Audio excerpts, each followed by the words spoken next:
Did you know that the company making your smartphone once sold dried fish and noodles? Welcome to the incredible journey of Samsung, a story that begins not in Silicon Valley, but in a small trading post in Korea. This is the untold story of how a grocery store became one of the most powerful tech companies on earth. Our story begins in 1938 in the port city of Daegu, Korea.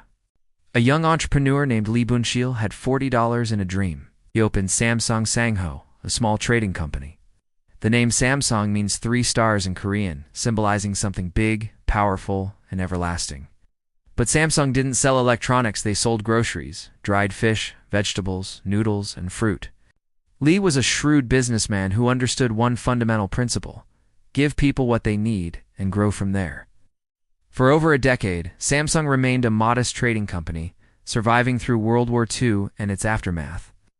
Then came the Korean War, and everything changed.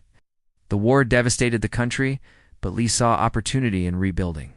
In the 1950s, Samsung expanded into textiles, insurance, and even opened Korea's largest woolen mill. Lee was building an empire, one industry at a time.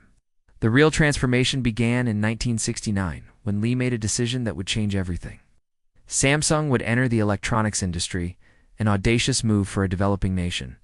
Samsung's first product was a black and white television set, crude but ambitious. Lee created Samsung Electronics and invested heavily in technology and manufacturing. He sent engineers to Japan and America to learn, built factories, and gambled everything on his vision. The 1970s were about survival and learning, as Samsung made televisions, refrigerators, and washing machines. But they were seen as cheap copies of Japanese products with inconsistent quality. Lee remained patient, knowing that mastery takes time. The breakthrough came with semiconductors in 1974, when Samsung acquired a struggling Korean semiconductor company. Nobody understood why semiconductors were complex, expensive, and dominated by American and Japanese firms. But Lee saw the future. Whoever controlled the chips would control technology itself. The 1980s brought Samsung's greatest gamble as they invested billions into developing memory chips.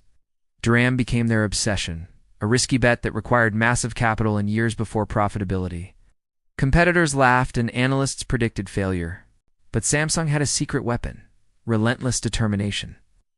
Engineers worked around the clock, the company poached global talent, and they improved on competitor products. By 1988, Samsung became a leading memory chip manufacturer. The gamble paid off spectacularly.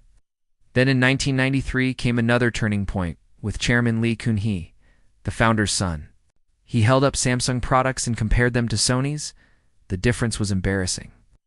Lee made a legendary speech: "Change everything except your wife and children." He ordered 150,000 phones burned in front of employees. The message was clear: mediocrity would not be tolerated, and quality became Samsung's new religion. The 2000s witnessed Samsung's metamorphosis into a global powerhouse. They mastered memory chips, processors, displays, and batteries. When other companies needed components, they came to Samsung. But the real triumph came with smartphones, after Apple's iPhone changed the world in 2007. Nokia and Motorola were caught flat-footed. But Samsung wasn't. They saw the future immediately and moved with stunning speed. Samsung's Galaxy series, launched in 2009, became the iPhone's true rival. They offered bigger screens, more features, and lower prices across every market segment. While Apple sold premium luxury, Samsung offered choice and innovation for everyone. By 2012, Samsung became the world's largest smartphone manufacturer, a position they've defended ever since. They also became the largest television manufacturer, a leading appliance maker, and semiconductor giant. The grocery store had conquered the world. What can we learn from Samsung's incredible journey? First, vision matters. Lee saw beyond groceries when that seemed impossible. Second, timing and courage. Their semiconductor bet looked foolish until it didn't. They invested when others hesitated and committed when others diversified away. Third, adaptability. Samsung survived war, economic crises, and fierce competition by refusing comfort. When they dominated televisions, they moved to semiconductors. When they mastered chips, they conquered smartphones. Finally, playing the long game, it took 70 years of evolution, and continuous reinvention. They understood that building something lasting requires patience. Today, Samsung employs over 270,000 people worldwide and generates hundreds of billions in annual revenue.